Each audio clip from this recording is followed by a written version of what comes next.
कभी ये सोचा नहीं था कि एक तरफ इदारे होंगे, दूसरी तरफ बहरिया टाउन और मलिक रियाज हों। इतनी लड़ाई, इतना जो है वो दंगा और इतनी मुसीबतें।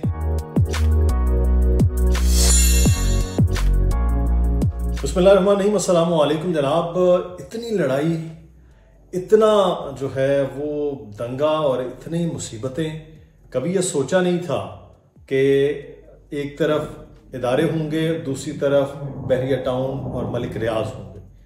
ये जो कुछ हो रहा है इस वक्त, चाहे वो नैब के मामलात हैं, चाहे वो अदालतों के मामलात हैं, चाहे वो हुकूमत की चीज़ें हैं, ये कभी तसव्वुर ही नहीं किया था बहरिया टाउन के मालिकान ने, बहरिया टाउन की इंतज़ामिया ने, और इवन बहरिया टाउन में जो लोग इन्वेस्टमेंट कर रहे हैं उन लोगों ने, किसी ने कतन भी ये कोई चीज़ें सोची ही नहीं थी।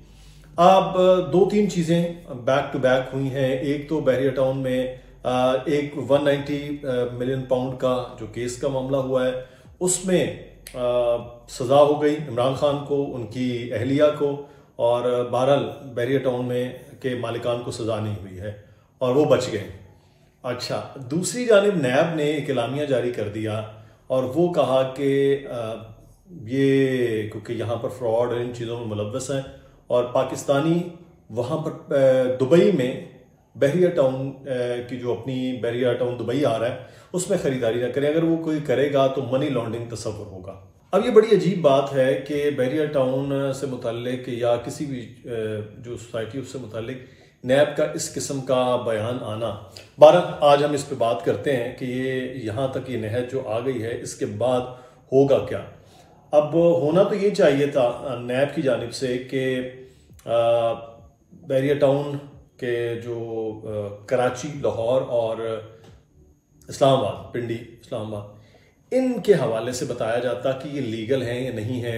यहाँ पे जिन लोगों की ज़मीनें हैं, अगर वो बहरिया टाउन से मुतालिक पूरी लंबी चौड़ी एक प्रेस रिलीज आई है तो यहाँ लोगों को लेना चाहिए, नहीं लेना चाहिए, इस बहरिया टाउन का लीगल हैसियत क्या है, ये सब चीज़ें बताई जानी चाहिए थी, लेकिन ऐसा नहीं हुआ। और बहरिया टाउन जो दुबई है उसको कहा गया कि यहाँ पर लोग ना लें। इसमें दो तीन चीज़ें हैं। एक तो हम बात करेंगे कि ये क्यों नहीं यहाँ बताया गया और वहाँ जो चीज़ें हैं उससे मुताल्लिक क्या है। नंबर वन, सवाल ये किया जाना ज़रूरी है कि बहरिया टाउन जो कराची है, बहरिया टाउन इस्लामाबाद है और बहरिया टाउन लाहौर है, क्या ये लीगल है? अगर ये लीगल नहीं है, इनके मुतालिक भी बता दिया जाता। ये लीगल नहीं है तो फिर यहाँ लोगों की हैसियत क्या है ये भी बताया जाना चाहिए था, लेकिन बहरहाल नहीं बताया। उसकी वजहात मैं बताता हूँ। नंबर वन, बहरिया टाउन जो पाकिस्तान के तीनों शहरों में मौजूद है। हाँ, बहरिया टाउन जामशोरों के हवाले से ज़मीनों का बताया है, पेशावर के हवाले से भी बताया है, उसमें ये चीज़ें ज़रूर बताई गई हैं। लेकिन जहाँ लोग बसते हैं, हज़ारों लाखों लोगों का इन्वेस्टमेंट वहाँ पर आ गया है तीनों शहरों में, क्या वो लीगल है या नहीं, ये सवाल इस वक्त बहुत अहम है।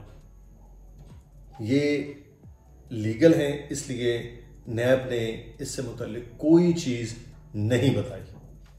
लोगों की यहाँ ज़मीन है और इसको लीगल नैब की ही और बाकी इदारों की रिपोर्ट्स के बाद सुप्रीम कोर्ट की जानिब से किया गया।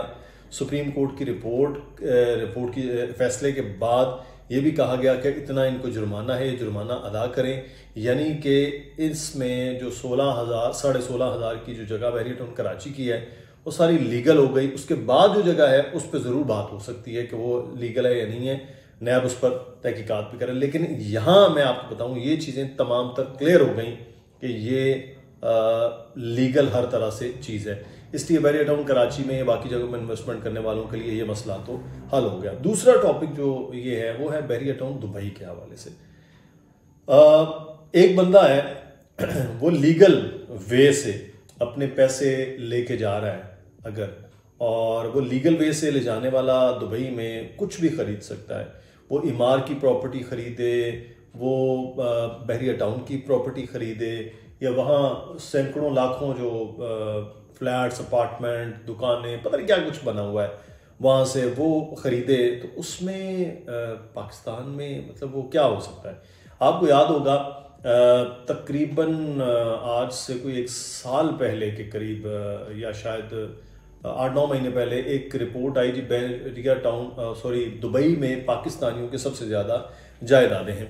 अब वो दुबई में जो पाकिस्तानियों के सबसे ज़्यादा जायदादें हैं उसका क्या मतलब, वो क्या कि वो इलीगल वे से गई हैं या वो लीगल वे से गई हैं, ये नहीं बताया गया। तो उस वक्त भी सियासतदान थे, ब्यूरोक्रेट्स थे, बिजनेसमैन थे, बहुत से लोग थे जिनके नाम आए, लेकिन आज तक फिर वो प्रोपेगेंडा तो ज़रूर हुआ, लेकिन आज तक ये नहीं बताया गया कि वो लीगल था या इलीगल था। उनके खिलाफ भी ये एक चीज़ इस तरह से आई।